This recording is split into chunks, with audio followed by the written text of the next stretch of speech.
Before we begin the story of why an owl watched her window every night, a forgotten folk tale of grief, magic, and healing, I invite you to get comfortable. Let the world fade for a while. If you find yourself drawn into these quiet tales, feel free to like and subscribe. It helps more stories find their way to the firelight. Now, let's begin. I was 6 the first time I saw it. Snow had painted the world in silence, and the wind traced soft icy fingers along my window pane. My room was still, the kind of stillness that holds its breath. Outside, the thin branch of the old spruce tree bowed under the weight of winter. And perched there, quiet as a held thought, was an owl. Not the kind from picture books. Not wide-eyed and round like a cartoon. This one was long and slender, its feathers rough-edged like cracked bark, its amber eyes lit from within. It didn't blink. It didn't ruffle a feather. It simply watched. I sat up in bed, heart stuttering in my chest. I thought it would fly away, but it stayed. We stared at one another for what felt like hours, me, too young to know fear, and it, too old to reveal its purpose. Something passed between us then. A silence filled with meaning I couldn't yet name. The next morning, I told my mother. She smiled gently, said, "Maybe it was a dream," and tugged the pale yellow curtains closed. But it came again the next night. And the night after that. Always in winter. Always when the sky was thick with snow or swollen with fog.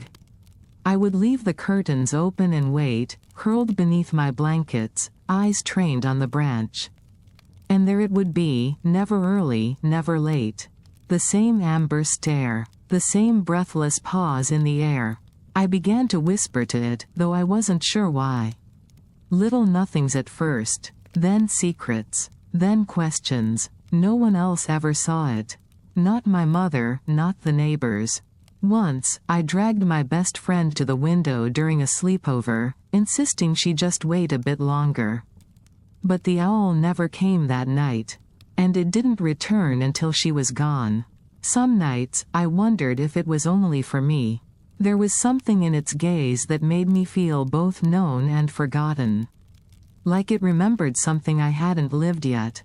Like I was part of a story it had watched 1,000 times before. I never gave it a name. I thought if I named it, I might break whatever spell held it there. And somehow, I understood it wasn't mine to keep. Years later, I'd come to realize, I never asked why it came. Not then. I only asked why no one else could see it. It snowed the day we buried my father. The mountain was hushed beneath a pearl gray sky, and the wind carried the scent of pine and something colder. I remember the way people's coats rustled in the quiet, and how I clung to my mother's side without speaking. Not once. Not even when the minister said his name. Not when the casket was lowered. Not when someone touched my shoulder and whispered, "She's being so brave." I wasn't brave. I was frozen inside, like the lake in town that never thawed until April. After that, the house grew unbearably quiet. My mother moved in slow, unfinished motions, starting soup, forgetting to eat it. Folding towels that stayed folded on the edge of the bed. I stopped singing to myself. I stopped running down the stairs. I didn't answer my teachers when they called my name. At home, I carried silence in my palms like delicate glass, afraid to drop it. Winter came heavy that year. Flakes floated down like pieces of lost sky. The roads blurred into the shoulders. Trees wore coats of frost so thick they seemed sculpted from bone. It was the deepest silence I'd ever known. Even my mother, always humming or sighing into her tea, stopped making noise. Then, that night, something changed. I couldn't sleep again. I'd been staring at the shadowed ceiling for what felt like hours. The air smelled like cold metal and wool.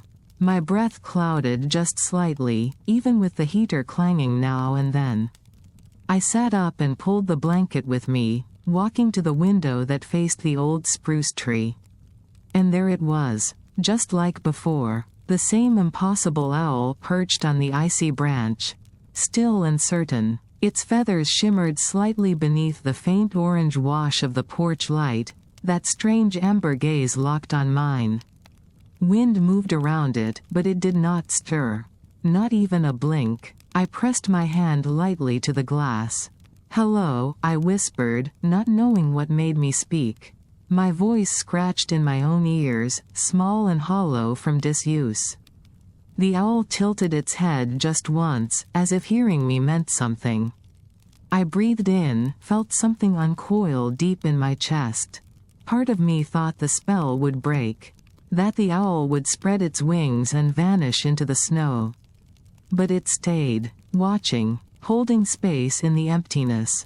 The rest of the house remained still. Somewhere downstairs, a clock struck something, 1, maybe 2. But there was no sound except the soft hiss of frost on the window. I don't know how long I stood there. All I remember is waking in my bed the next morning with the blanket still wrapped around my shoulders, and my hand pressed against the cold glass. I didn't tell my mother this time. I'm not sure I needed to. That night I left the curtains open again. The first rule I learned was that it never came on noisy nights. Not when the wind howled, not when dogs barked at passing cars, not when the world outside was busy and full of movement. It came when everything fell still, snow drifting silently, shadows settling like old memories. It felt drawn to quiet, like me. I started to understand that if I wanted to see it, I had to listen, to the hush between heater sighs, the faint creak of the floorboards, the distant hush of snow falling against a sleeping world. I also noticed, it never stayed long. It would perch, unblinking, for as long as I waited. But the moment I turned away or blinked too long, it was gone, as if it had only ever been the corner of a dream. That winter, I began collecting things. Not toys or books or shiny coins, but little bits of memory. A blue glass bead from my father's desk drawer. A bent hairpin he used to hold maps in place, now rusted. A button that had popped from his flannel jacket the last time he hugged me goodbye. I laid them out one night on the windowsill in a tiny row. Like offerings. I didn't say anything, just placed them gently beneath the open pane and waited, heart slow. The next morning, the bead was gone. The others were untouched, but the bead, round and dark like a marble, had vanished. No wind, no birds, no open screen. Just gone. Only the faintest circular imprint remained where the frost had melted beneath it. That day, I said nothing to anyone. Not even myself. But inside, something shifted. Not belief exactly, belief implies doubt, but something quieter. Recognition. Each night after that, I left something small. A paperclip bent into a spiral. A stubby pencil, chewed at the ends. A folded scrap of music from an old lesson book my father once flipped through, humming under his breath. Some were taken. Some remained. But each time something vanished, I felt less alone. And then it started happening the other way. First, a few downy feathers on the sill. Pale, soft, hardly noticeable. Then a fragment of bark etched with lines that almost looked like script, or like scratchings from talons. One night, I found 3 tiny pebbles arranged in a perfect triangle beside the button I had left the night before. It felt like answering, not loud, not fast, but assured, like the owl was saying, in its own way, I am here. I hear you. I never thought to ask for more. Children don't, not when mystery offers comfort. I wasn't searching for signs of magic. I was just grateful for a presence that understood how to be quiet with me. Sometimes, I whispered stories into the dark, not expecting anything in return. Other times, I asked questions, soft ones, lost in the hush of frost, but the owl simply listened. Always listening, and somehow, that was enough. I'd watch it blink, just once, and feel as though something in me was seen. Not the loud parts, not the school parts or the nice enough for guests parts. But the deeper, hidden puzzle of me. The unspoken pieces I didn't yet have words for. It didn't hoot at me, not like in books. Its voice, when rarely heard, was lower, weightier, like a shadow that vibrated rather than echoed. But mostly, it said nothing at all. Sometimes, silence is still a conversation. I drew the owl in art class, on a Tuesday that smelled like tempera paint and pencil shavings. Miss Riley asked us to draw something that made us feel safe. Some kids drew trees, or their dogs, or sunlit kitchens filled with toast. I drew the owl. I didn't plan to. My hand just started moving, chalk pastels on rough paper, layering grays and browns in long, uneven smudges. I tried to capture the curve of its wings, the amber glow of its eyes, how it seemed to melt into the winter shadows, as though it belonged to the cold more than to the sky. When I was finished, the room fell quiet around me. For a second, I didn't hear chairs scraping or scissors clacking. It was just me, and the drawing, and the strange hush that always came with remembering. Miss Riley smiled when she saw it. "That's haunting," she said gently, pinning it to the dusty corkboard near the window.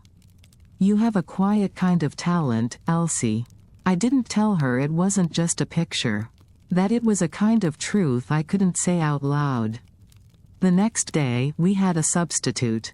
Ms. Langford, an older woman with thinning braids and arms full of storybooks that smelled of pressed flowers. She moved slowly past our drawings, nodding at each one. When she reached mine, she stopped. She stared for a long time without saying anything, her lips parted slightly. Her hand lifted, hovering near the paper but not touching it. Then she murmured, almost to herself, "It looks exactly like the one that came the night my mother passed." The room kept moving. Students sharpening pencils, whispering, folding markers into plastic bins. But I only heard her voice. Soft, uneasy, remembering something too closely buried. I wanted to ask what she meant, where the owl had perched, what it had done. But the moment passed. She smiled at me like nothing had happened, called attendance, and began reading aloud about villages made of gingerbread and clouds spinning sugar. But I kept glancing back at her.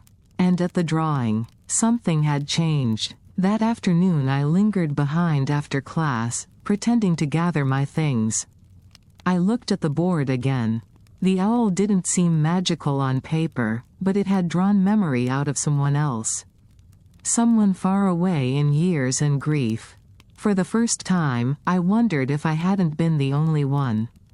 At home that evening, I pulled out a fresh sheet of paper and drew it again, this time softer, less precise. I gave it shadows to perch on, brushed the sky in faint blue. And when I finished, I didn't feel afraid.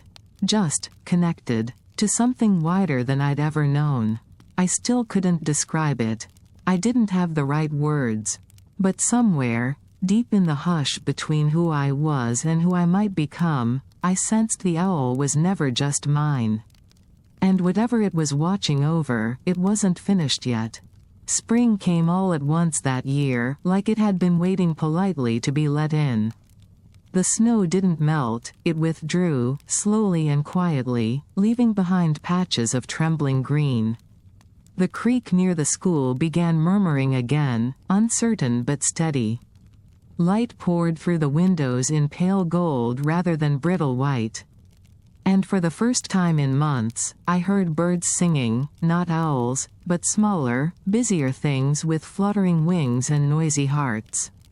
I waited every night, the way I always had, but the owl hadn't returned since the snow began to retreat.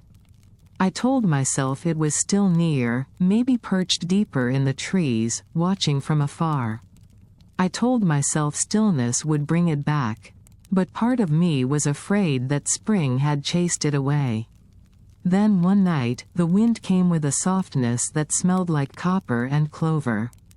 I stirred under the covers, something whispering me awake before I understood why. The room was dim with cloud-filtered moonlight. Shadows shifted quietly across my desk, climbing the shelves like barely spoken thoughts. I sat up. My hands were already pulling back the blanket before I'd made up my mind. I padded carefully to the window and looked out. The owl was there, only this time it wasn't on the branch. It was closer, perched on the ledge of my window itself, its talons resting soundlessly on wood grain blurred with old paint and frost scars. We were only inches apart, divided by a thin pane and the kind of silence that listens more than it holds. Up close, it looked even older. Not fragile, just filled with time. Its eyes held not wonder, but remembering. I didn't speak, afraid any word would crack the night open and send the moment scattering. I simply reached forward and pressed all 5 fingers to the cold, watching the fog bloom from my breath. The owl tilted its head once, then slowly, so slowly, I saw it lift 1 foot. From curled talons came a soft metallic glint.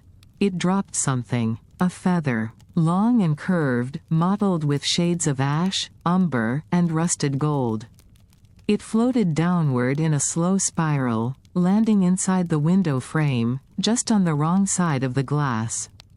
I didn't open the window. Not then. When I woke in the morning, I half expected it to be gone. But there it was, nestled where it had fallen, the faintest edge of frost still clinging to its tip. I tucked it under my pillow without thinking. That night, I dreamed of my father for the first time since he died. He was laughing, not a memory laugh, but one I hadn't heard before. It echoed in an open field, warm and scratchy. He called my name into the wind and I turned, and though I couldn't see his face, I knew his eyes were kind. The dream didn't end, it soaked backwards into sleep, leaving only a quiet warmth when I woke. I kept the feather close after that. Sometimes under my pillow, sometimes beside my bed. I didn't tell anyone, not because it was a secret, but because it belonged in the language of dreams and wind and branches, and those things don't always survive translation. The owl didn't visit again for many nights after that. And when it finally came back, it returned to the tree, not the ledge. But something between us had changed. It had given, and now it waited. Not for offerings, not for silence. For me to know it had left something behind. Something more than a feather. Summer burned through the mountains like it was trying to erase winter altogether. The snow, the owl, the still silence of frost, they all felt impossibly far away. The days were loud. Windows thrown open, fans whirring in every room. Cicadas screamed from the trees, and neighbors' voices carried late into evening. I stopped waiting at the window. I stopped whispering to the dark. At first I told myself it was fine, that maybe I didn't need it anymore. That maybe magic thins out in sunlight, like breath on glass. Still, some nights I found my gaze drifting to the spruce tree, now heavy with heat and bees, the familiar branch bare. Weeks passed. Then a month. Then another. I began to wonder if it had all been a kind of grief play. Some gentle story my child mind told to make sorrow less sharp. Maybe the owl had never really come. Maybe it was just the shape my loneliness chose to wear. Then came the letter. It was a brutal August morning, the kind where light seems to scrape and the air clings to your skin like wet cotton. The kind of morning that makes everything ache a little without knowing why. We were sorting mail at the breakfast table, me, half listening to my mother mutter over bills, still groggy from a night of dreamless sleep. A plain envelope slid from the middle of the stack. No return address. Just my name, written in thin black ink. I don't know how I recognized it. The slant of the letters wasn't familiar. There was no mark or symbol. And yet, my hands were already trembling before I even tore it open. Inside was a single feather, pressed flat between folded paper. And a note. 8 words, penned in the same startling, precise script. Still watching. Still waiting. You are not alone. I froze. My mouth went dry. I stared at the note so long the letters began to blur. Somewhere beside me my mother asked if it was a birthday card from a classmate. I nodded, numb, tucking the paper into my lap before she could look. The feather was smaller than the one from spring, softer, paler, tinted at the edge with deep umber. I held it in my palm like proof. It hadn't fallen from a passing bird. It wasn't from any field or forest. It had been sent, delivered, chosen. I thought maybe it was a message. Or a reminder. But really, it felt more like a breath. A hinge creaking open again after weeks of stillness. That night, I left the curtains open for the first time in months. Nothing came. Still, I whispered into the warm dark. I got your letter. I waited anyway, even when no feathers followed, even when only moths tapped the glass. Something inside me had unfolded, and not even the noise of summer could tuck it back in. And I didn't feel crazy. I felt known. Some things break quietly. I don't remember what set her off. Maybe it was a bill that arrived late. Maybe it was the sound of the dishwasher leaking again. Maybe it was nothing at all, just the weight of too many almosts and not enough everythings. She came home and sat at the kitchen table with her coat still on. I could hear her keys drop like stones into the wooden bowl by the door. Her shoulders stayed hunched, and her tea went cold before she even touched it. She didn't say anything, not even when I asked if she wanted to play cards. She just shook her head and stared at the steam curling from the mug like it might offer an answer.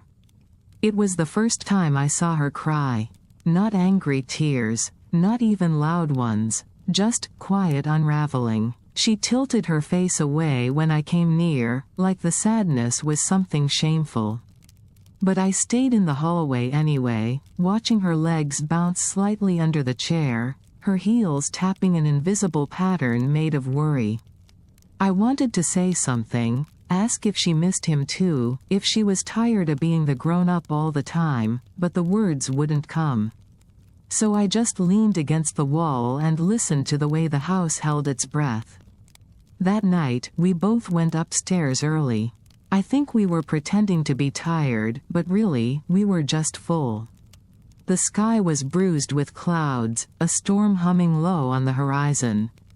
I lay in bed with the covers pulled up to my chin and my ears straining to hear something. And then it came. One long, impossibly loud hoot, like a bell rung across sky. It cut through the storm, clear and deliberate. I bolted upright. It wasn't like before, not subtle or still. It was a sound that felt like it demanded to be heard, not just by me. I raced to the window and saw it perched high on the branch, wings slightly open, throat still fading from that single, resounding sound. I turned toward the hallway. My mother stood there, barefoot, her eyes distant. "Was that an owl?" she asked, her voice unfamiliar in its softness. I nodded, but she didn't come to the window. She just lingered like she was deciding whether or not to disappear. In the morning, the air smelled different, like something had been shaken loose. Around midday, someone knocked at the door.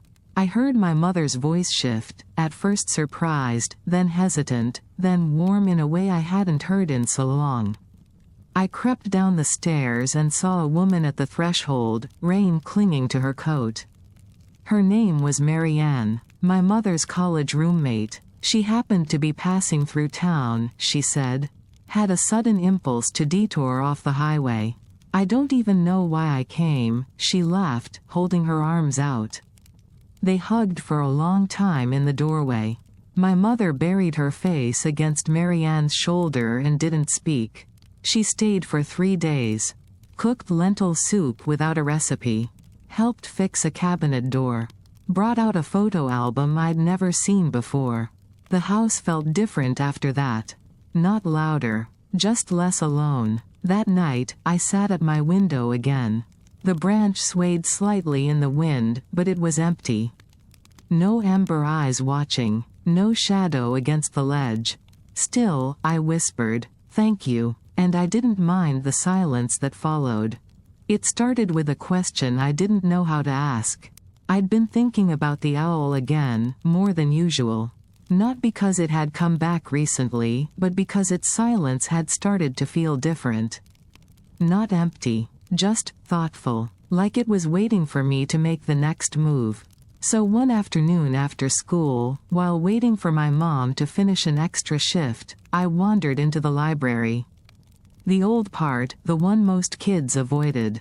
It smelled like paper and dust and something green, like books that remembered being trees. The windows were narrow, their panes slightly fogged even without weather. I liked it there. Behind a heavy desk sat Mr. Reed, retired history teacher, half folklorist, half mystery. He wore the kind of sweater that looked itchy but warm, and his beard always smelled faintly of pine oil and coffee. Most days he catalogued old town records or repaired torn atlases with yellowed tape and a steady hand. I stood in front of his desk holding my notebook like a question I hadn't written yet. He looked up slowly and smiled in that way adults sometimes do when they already know more than you think. "Looking for adventure?" he asked, eyes crinkling. "Not exactly," I said. "I was wondering if you've ever heard of owls that visit the same place." "Over and over." He nodded, thoughtful. "You mean as pets?" "No," I said. "Like in stories. Owls that show up around people. Certain people." He leaned back. "Ah." He tapped his chin twice, then motioned for me to follow him. We walked past shelves that sagged with weather atlases and almanacs, tucked into a corner stuffed tight with books that didn't always have barcodes. He slid a brittle volume from the shelf and placed it on the reading table between us. I ran my fingers over the cracked leather spine. No title, no author, just a smell like old wind. "Mountain folktales," he said. "Ones that never made it into classroom versions." I flipped through soft pages lined with hand-inked notes. Simple drawings of birds, symbols I didn't recognize. And then, halfway through, a passage caught my eye. It spoke of a spirit sentinel. Feathers, watchful silence, glimpsed only by those lingering in grief, hearts made soft by loss. A keeper of thresholds between the seen and the almost seen. The guardian owl, Mr. Reed murmured. Drawn to sorrow the way some creatures are drawn to light. Not to feed on it. Not quite. But to witness it. To carry something of it away. I read the next line. They perch where memory lingers thickest, and they do not move until the wound begins to heal. Goosebumps moved slowly along my arms. "Have you?" I hesitated. "Have you ever seen one?" He was quiet a moment longer than I expected. Then he said, "Once." The word fell like a stone into a still lake. I didn't ask for more.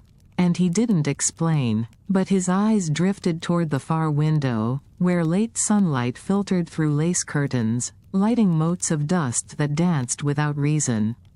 I sat in silence, turning the delicate pages of the book, letting the words soak through like tea into cloth. I stayed until the library lights flickered once for closing. On the way out, Mr. Reed touched my shoulder gently. "They're not always owls," he said. "Sometimes they appear as other things. A song, a fox, an old coat no one remembers hanging there. But they all mean the same thing." "What do they mean?" I asked. He smiled, kind but distant. "That we're seen," he said. I walked home heavy with thoughts and light with wonder. That night, I left the window open a little wider. Just in case the owl was near. Even if it didn't come, I wanted it to know. I was ready to see. It started with the dog. Mr. Halvorson's hound, Jasper, old as the hills, slow as syrup, and usually snoring through even the wildest storms, was growling. Not barking, growling. A low, steady rumble, rising from the porch next door and curling into my room through the cracked window. It felt wrong in my bones, like the vibration of a door about to open that shouldn't. I slid out of bed and crept to the glass. The night was smeared with mist, like someone had exhaled across the stars. The street light buzzed faintly, yellow and soft against the haze. At first, I didn't see anything.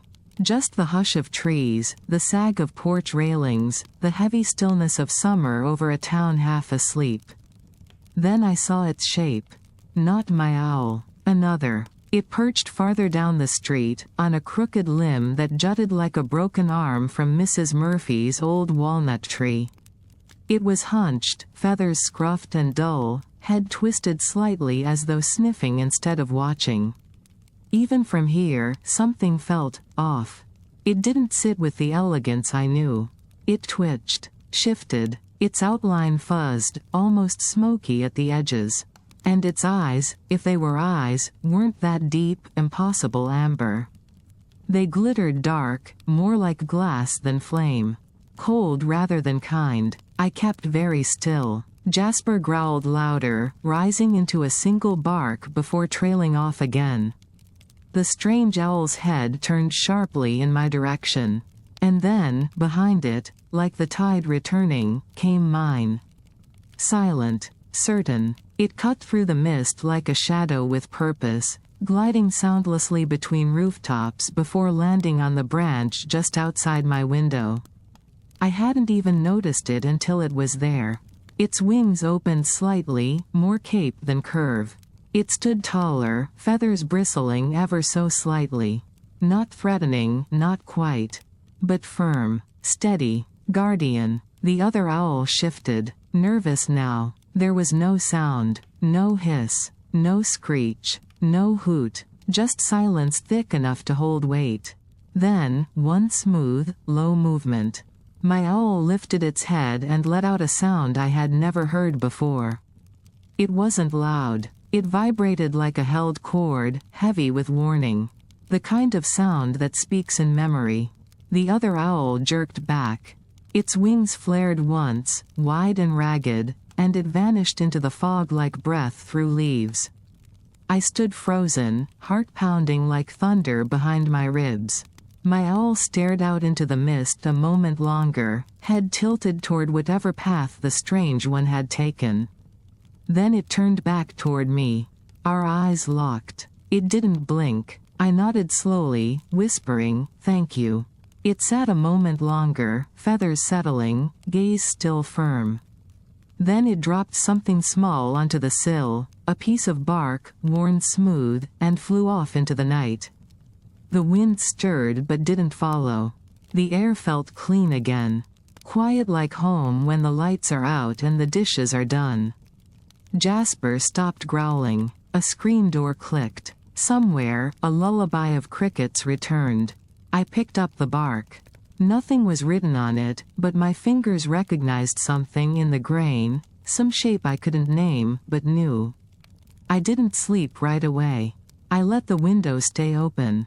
Just breathing in the hush that comes after something has chosen to stay. I turned 13 in a year that felt like a door creaking open. I chopped my hair for the first time, just past my ears, uneven where I tried to do it myself. I changed schools, got a new backpack, learned how to walk with a kind of practiced care, like the world might feel different if you moved softer through it. I was different too, not louder, exactly, but steadier. I spoke in class more. My voice still caught sometimes, though not as often. I joined art club. I drew chalk sketches on sidewalks and learned which pencils smudged best against my skin. At home, the air was lighter. My mom hummed again, half songs, mostly old ones, drifting room to room like warmth. We laughed more, sometimes only once a day, but that once stretched. the kind of laugh that lingers in the carpet and hangs arched over doorways long after it fades. The owl still came, not every night, but often enough that I didn't question it. Always in winter, or when autumn settled deeply into the bones of the house.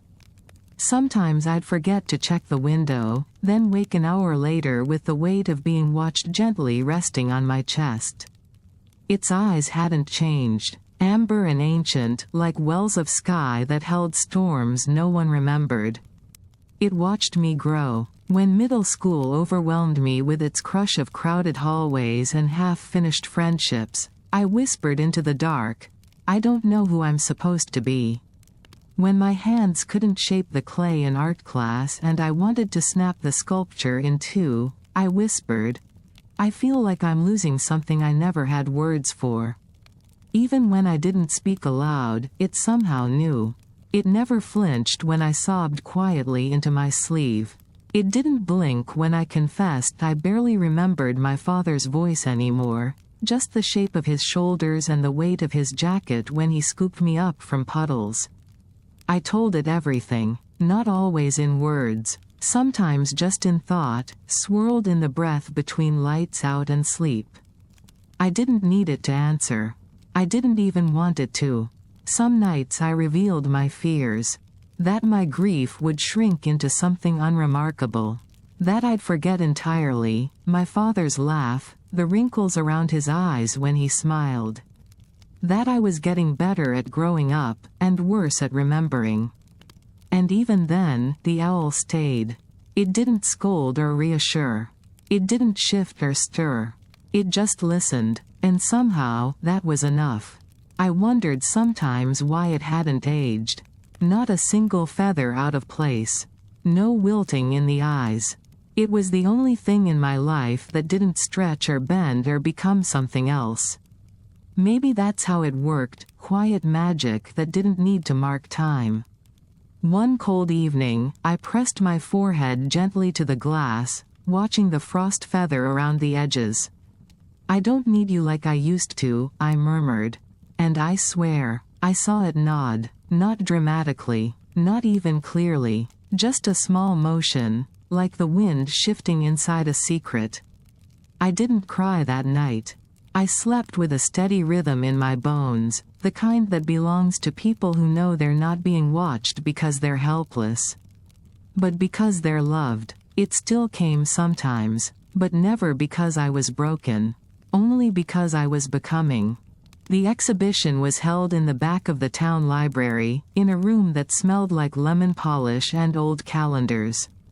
Fluorescent lights buzzed overhead, soft music played from a too small speaker, and children's drawings of lakes, houses, and drifting trees decorated the walls with shy color. Mine hung near the door, nestled between someone's pastel rainbow and a still life of an apple that glistened just a little too much to be real. It was the owl again. I'd drawn it in ink, the lines darker and tighter than anything I'd ever made before. Shading it from memory had become as natural as breathing. Its wings curled upward into bare branches, amber eyes flecked with sparks of gold ink I'd borrowed from an older student. Around it, I'd pressed muted grays and soft purples to shape something like dusk, like silence settling on feathers. People moved past it, nodding politely. A few smiled in that adult way, the kind that praises without understanding, but one woman stopped in front of it and didn't move. She was dressed in faded blue wool, a strand of gray hair curling softly below one ear. I watched her from the snack table, untouched juice box sweating in my hand. She stared for a long time.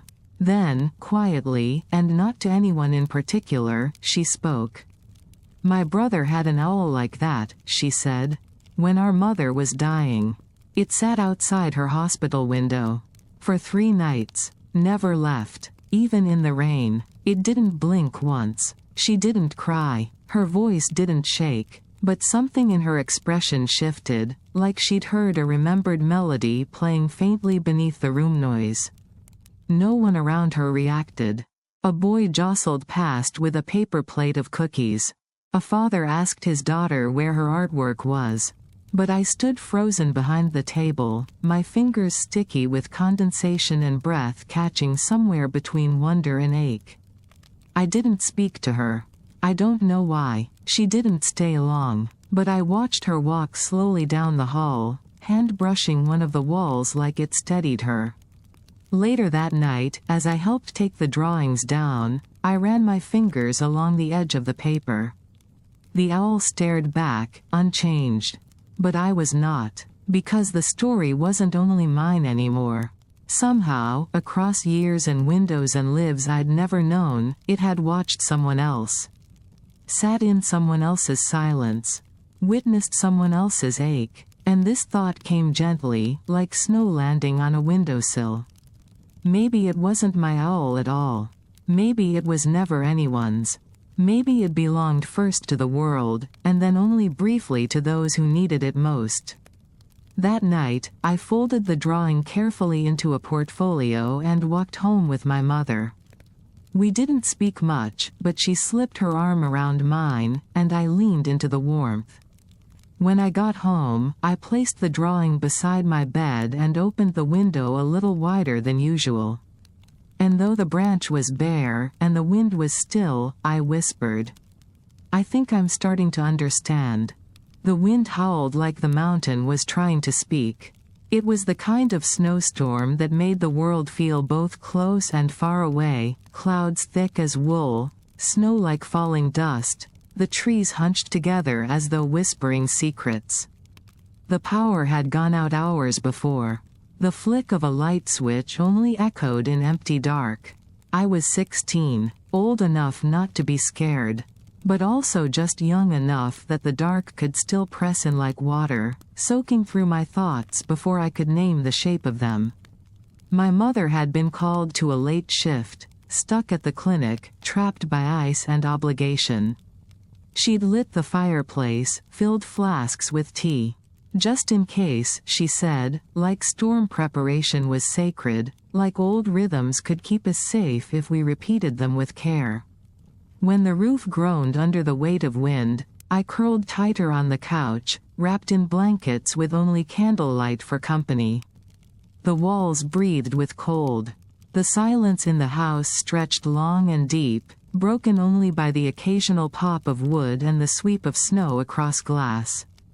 And then, I felt it. Not a sound, a pressure, a presence. I stood slowly, candle casting my shadow wide and strange behind me. I stepped carefully through the hall, my slippers almost silent on the worn floorboards. When I reached my bedroom, the window was already misted over. I wiped a circle clear with the back of my hand. And there it was, the owl, closer than ever before. Not just perched, but standing directly on the windowsill, wings half furled as though bracing itself against the storm. Its feathers caught the candlelight behind me, glowing faintly copper through the frost. It didn't look at me. It faced outward, eyes locked on the woods, head turned slightly into the wind. As though it were shielding the room. Holding something away, something I could not see. I didn't speak. I didn't need to. The wind screamed. A strange, high cry like metal tearing into sky. But the owl stood unmoved. Its body broad, steady. A quiet wall between my small world and whatever pressed outside. A gust hit the window so hard I staggered back, my candle blinking low. But still, it stayed. That night, I didn't leave the window. I sat cross-legged on the floor, wrapped in 3 layers of warmth, sometimes dozing, sometimes staring.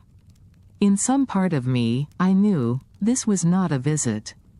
It was an act. Protection, not presence. And when the first flush of dawn turned snow to silver, the owl raised its wings. Wide, full, almost luminescent.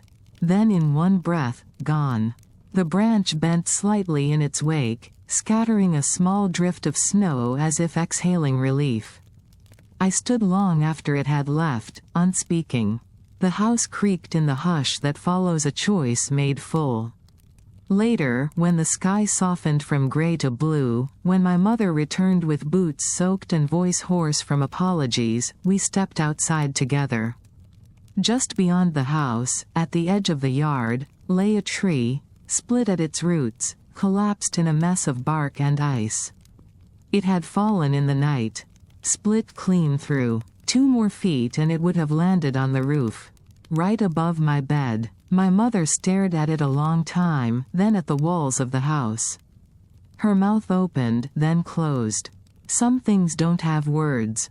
I didn't offer any. That night, back in my room, I found a single feather on the windowsill.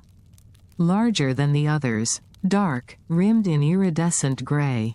I picked it up and pressed it gently between the pages of a book I hadn't opened in months. It didn't matter which one. What mattered was this. It hadn't just seen me. It had stood between me and the storm. And kept me here. The wildlife center smelled like cedar shavings and damp leaves. I started volunteering the summer after the storm, the summer I finally stopped looking for feathers and started looking at the world again. They mostly had me sweeping, folding blankets, refilling water dishes. But sometimes, if I was careful and quiet, I was allowed to help in the recovery room. That's where I saw it. The owl had a damaged wing and a missing eye. Not mine. I knew that instantly. This one was rougher, smaller, streaked with the wear of living too near highways and wires. But still, when I walked into the room carrying fresh towels, it froze. And then it screeched. Not a warning, not wild fear. A sharp, sudden sound that cut the air open. It flapped once, hard enough to knock a clipboard from the counter, and every other animal in the room went still. I froze, towels pressed to my chest. Sorry, I murmured, not even sure why I was apologizing. My voice was soft, uneventful.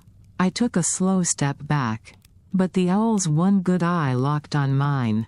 Bright, frantic, until I did something I hadn't planned. I whispered, just a few words, meaningless, maybe, kind ones, gentle ones. I said I was sorry it hurt. That I hoped the wing didn't ache. That it was safe now, here, in this room that smelled like rain and broth and pine disinfectant. And then, the owl stopped. Its feathers settled. Its eye didn't blink, but it no longer burned. Behind me, someone cleared their throat softly. An older woman, Henrietta, who'd volunteered longer than anyone, tilted her head as she studied me. Her hands were gentle on the latch as she closed the room behind her. They trust you, she said. I didn't do anything. She smiled a little, not unkind. You've been marked, she said, like it was a fact. Not everyone sees them, and not every owl lets itself be seen. But once you've been seen, fully, it stays with you. The others smell it on you. It's in the hush of your footsteps. In the stillness you carry. I wanted to ask what that meant, exactly. But I didn't, because I already knew. That night, I hung my work apron on the peg by the door, rolled the feather I always kept in my pocket between my fingers, and walked home beneath a wide, velvet sky. The air smelled like distant ash and late summer grass. No owl waited on my windowsill.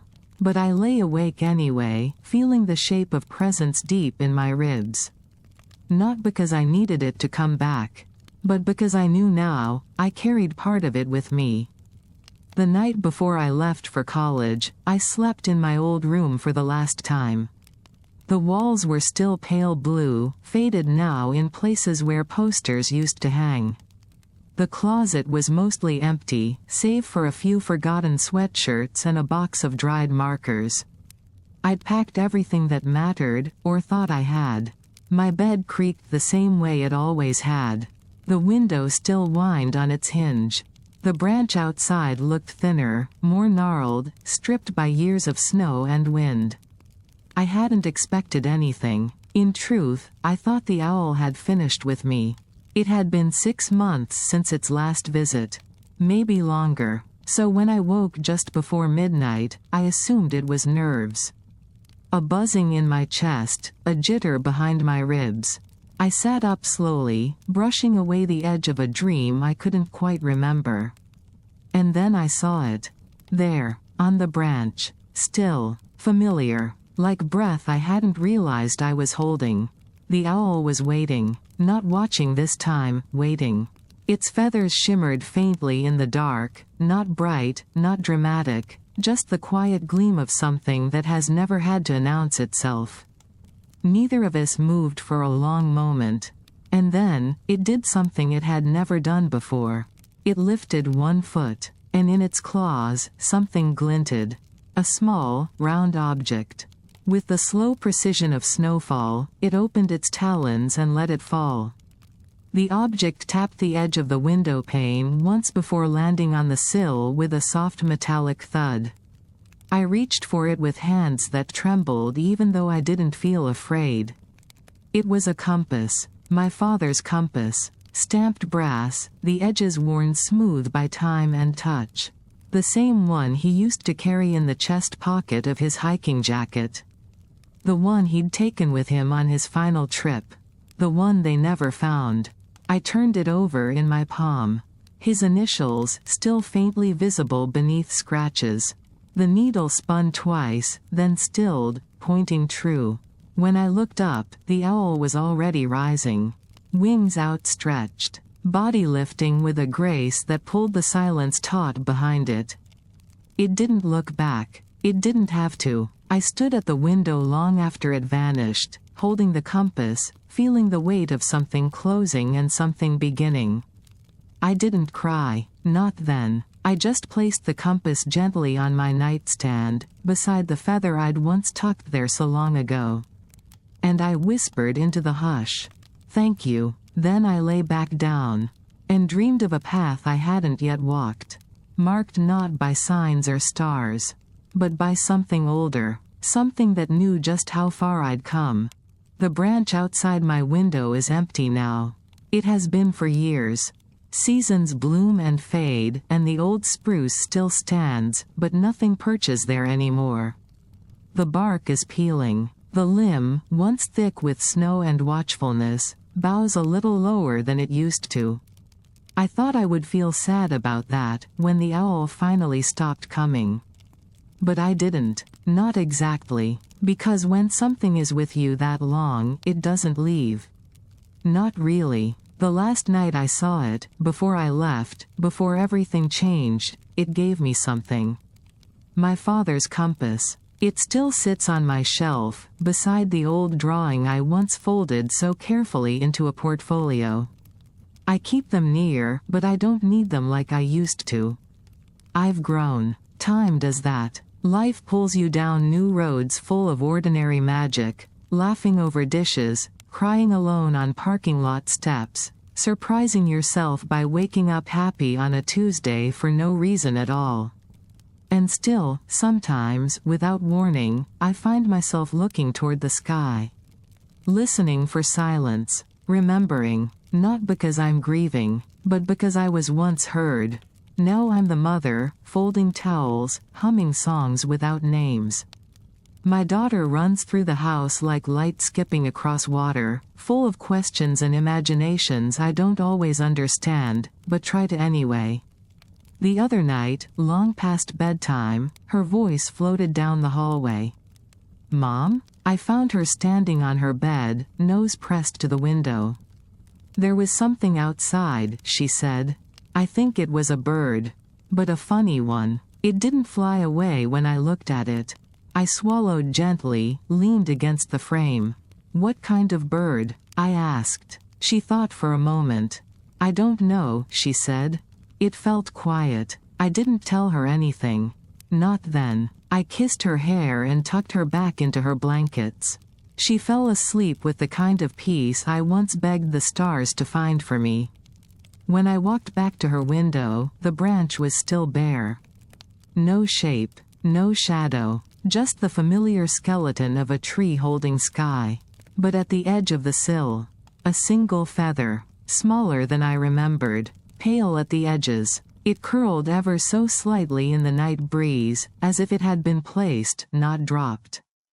I didn't pick it up. I just looked at it. Let the knowing settle. That's the thing about being seen. You don't need to prove it afterward. The window is closed now. The curtains flutter gently as the heater hums beneath the floor. My daughter breathes steady behind her door. And me? I am old enough now to understand. The owl didn't come because I was lost. It came to remind me that I wouldn't be, forever.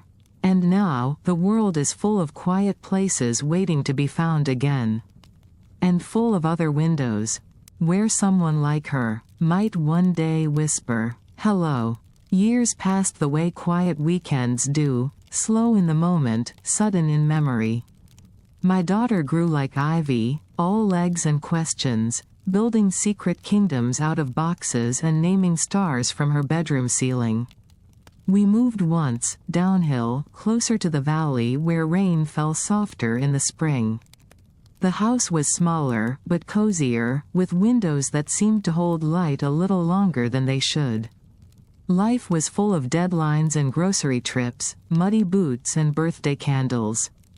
I rarely whispered to the dark anymore, not because I'd forgotten how, but because I'd started speaking aloud. Still, in the hush between sleep and waking, I sometimes imagined a branch that no longer existed, and amber eyes that had never closed. Then one evening, during the soft blue hour that comes just after dinner, my daughter tugged my sleeve.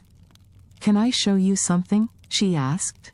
She led me by the hand to the back porch, barefoot despite the chill. We stood beside her flower pots, dirt smudged and blooming willfully into places they shouldn't, and she pointed silently toward the sky. "It was there," she whispered, "just before you came out." The tree she pointed to was too young to hold memory. Still thin-limbed and eager, still learning the shape of shade.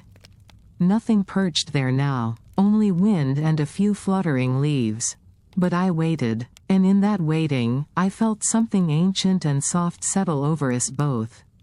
A quiet not of absence, but of presence holding its breath. "What was it like?" I asked her gently. She didn't say owl, didn't say bird. She just shrugged, small shoulders rising like hills under a long sky. "It looked like a secret," she said. That night, I tucked her in beneath her favorite blanket, blue, with threadbare stars she insisted were real constellations. Her eyes blinked slowly toward sleep, her hand curled loosely around a pebble she said had been waiting for her outside. After she slept, I returned to the porch. The air had shifted, not colder, just deeper. I walked to the edge of the lawn and stood quiet, the way I once had on winter nights, back when silence was my only question. I didn't see anything, but I didn't need to. At the threshold between then and now, I felt something pass, the way a shadow knows when it's being watched. The way a heart lifts when it's no longer the only one beating quietly. I stayed until the breeze changed direction, until the night folded inward. Later, folding laundry in the dim hallway light, I found a feather tucked into the hem of my daughter's shirt. Longer than it should have been. Softer than wind. I didn't tell her. Some things are meant to unfold slowly, like dawn over ridgelines. All I did was take an old jar from the back of the cupboard and place the feather inside, beside my compass, beside old drawings faded at the edges but never forgotten. And in that moment, I understood something in its simplest form. What visits us may never be ours. But what stays with us, that becomes part of who we are. It was the feather that reminded me. Not the first time, and not the last. I found it one morning wedged behind the bookshelf in my daughter's room, just where the floor bowed slightly, soft and half-bent, like it had curled inward waiting to be found. Not a bird's feather, not the backyard kind, longer, mottled in twilight colors, quiet gray, storm cloud blue, ash brown faded at the edges like smoke. I held it gently between my fingers, thumb brushing its spine, and felt memory rise like fog. I thought for a moment about hiding it away again. nestling it among the keepsakes on my shelf. But my daughter saw it in my hand before I could slip it out of sight. "That's not a regular one," she murmured, like the words were too big for the room. I nodded. "No," I said, "it isn't." There was a long pause. She didn't ask where it came from. She didn't have to. Later that afternoon, we found ourselves walking the edge of town, just beyond the last streetlight, where the ground turned soft with moss and the trees stood taller than seemed possible. Her fingers laced with mine like they were born knowing. We didn't talk much. She pointed out bark that peeled like scrolls, a stone shaped almost like a heart, a branch that curved into the sky like a question. Then she stopped. "Can I tell you something?" I turned to her. She hesitated. Her voice fell into something small. "Sometimes, I think I dream of wings." My breath caught. I knelt beside her. "Tell me," I whispered. "They're not always flying," she said. "Just holding still, like they're waiting for the wind. And the air feels warm and old. Like it's thinking, like it remembers me." I closed my eyes. And I saw it, too. Not the owl, exactly. But the hush. The weight of breath between two beats. The feeling of being seen by something older than sorrow and quieter than joy. "Do you think it means something?" she asked. I opened my eyes. "Dreams usually do." She leaned against me, the way small bodies become gravity's reminder. Her hair smelled like sun and raspberries. Neither of us spoke again until the wind changed, carrying pine and distant thunder. We walked home slower than we'd come. That night, when she lay asleep with the feather tucked behind her pillow, I opened my old drawer. The compass was still there. The needle still true. I turned it once, slowly, until it pointed toward her room. Then I closed the lid. Outside, the sky drifted into a shade between dusk and never. And in that threshold of light, I stayed still, just for a moment, because sometimes the past doesn't call to be remembered. Sometimes it simply asks to be passed on. It happened on a Tuesday. One of those days that disappears if you blink too hard, clouds heavy but not raining, air thick with maybe. I was rinsing dishes, listening to my daughter hum something tuneless in the next room, when the hush arrived. Not silence. A hush. Different. Like the world had inhaled and forgotten how to exhale. I turned off the faucet without thinking. Water pooled around my hands, warm then cooling. I dried them slowly, listening. Nothing in the house had changed. The hum of the refrigerator still grumbled. The soft tick of the hallway clock moved steady. But something outside the walls had gone still. I stepped out onto the back porch. The trees weren't moving. Even the wind had paused, like it was waiting for permission to continue. And in that breathless space, I heard it, a single, low hoot. Not loud, not near, but unmistakable. I closed my eyes. The sound echoed in my ribs like a remembered name. I didn't smile. I didn't cry. I simply listened, as if that was the most I could offer. Later that night, after my daughter had drifted off, books splayed across her chest, a feather tucked beneath her pillow, I sat by her window. I hadn't done that in years. The street outside was dark. The stars, just beginning to push through the veil of dusk. I didn't expect to see anything. And I didn't. But I felt it. I could have sworn the branch near the edge of our yard bent slightly, like it was remembering a weight that no longer returned. Like it missed something. Maybe something missed us, too. Back in the hallway, I paused by the shelf where the compass sat. The needle was still, unmoving, but I knew it hadn't forgotten how to point. I picked it up and turned it gently in my hand. Then I placed it down again, beside the jar holding feathers too old for explanation and too sacred for dust. Before bed, I checked my daughter one last time. She lay half-curled, clutching a small stone she swore helped her dream true. Her breathing was even, slow. The blanket rose and fell like a quiet tide. I whispered, "You're held," though she couldn't hear me. But I think something else did. And in that moment, I understood what the hush had meant. Not a warning, not a goodbye, just a reminder that even now, with years between us and the windows that once framed wonder, something still watches. Something still waits, not for sorrow, this time, but for stories, new ones, ones my daughter has yet to dream. We were walking home from the bookstore when she pointed toward the sky. We had just bought matching notebooks, hers spiral-bound with moons along the margin, mine leather-backed and already soft with promise. The air smelled like rain that hadn't happened yet, and the ground was scattered with crisp leaves too early for autumn. "There's a bird," she said suddenly. But not really. I followed her gaze. At first, I didn't see anything. Just the wide hush of early evening and a far-off trail of clouds dragging their feet across the sun. But then, there it was. A shape gliding low over the treetops. Slow, certain, not flapping, not rushing. Just drifting. Something in my chest folded inward. We both stopped on the sidewalk. She gripped my hand, even though she was old enough now not to need it for crossing streets. "Do owls come out this early?" she asked. "Sometimes," I answered. "The right ones do." She stared until the shape vanished back into the canopy. "I think it saw us," she whispered. "I think it did too."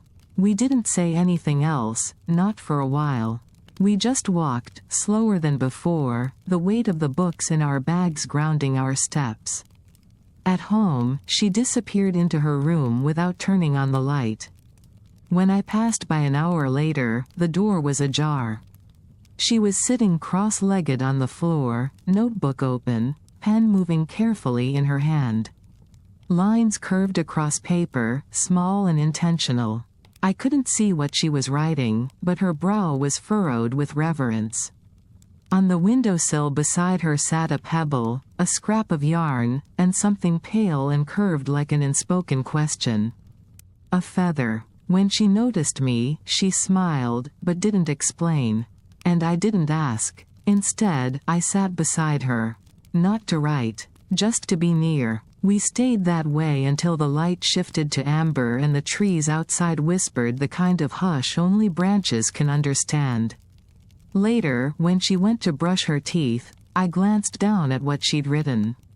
One line, scrawled gently, like she hadn't wanted to disturb it by writing too loudly. "I think we're part of something." I didn't need to read more. I closed the notebook and left it where I'd found it, beside the feather and the breeze that passed through the open pane like a story finding its next page. She had not asked about the owl in weeks. Maybe she wouldn't again. But that's the thing about wonder. It does not require repetition. Only recognition. It was a quiet morning, and the world felt held in amber. Sunlight spilled through the kitchen in long golden lines, painting the counter, the floor, the curve of my daughter's cheek as she nibbled toast and read a book far too big for her age. There was a calm to everything. A hush not of mystery this time, but of belonging. She looked up finally, eyes soft. "Can I ask you something?" I nodded, setting my mug down. "Did you ever see something," she asked, "and not know if it was real, but it didn't matter?" My heart stirred. "Yes," I said, "I did." She smiled, like she'd expected that. Then went back to her book, fingers trailing the edge of a page. I didn't press. There are things we understand by not explaining them. Later, we walked into town. Clouds gathered overhead, thick but not threatening.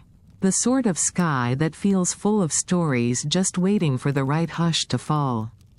At the post office, while I sorted mail, she wandered down the sidewalk, drawn toward the narrow alley behind the bookstore. When I caught up, I found her crouched near the ground, holding something small in both hands like an offering. A feather. Wide. Gray. Laced with gold at the shaft, gently worn at the edge. She didn't speak. Neither did I, but we both knew, not from logic, or proof, or even memory, but because of that particular stillness. The kind that lives in the space between meaning and mystery, between inheritance and discovery. She tucked it into the front cover of her notebook, then slipped her hand into mine without looking over. We walked the rest of the way home without talking. At bedtime, she didn't ask for a story.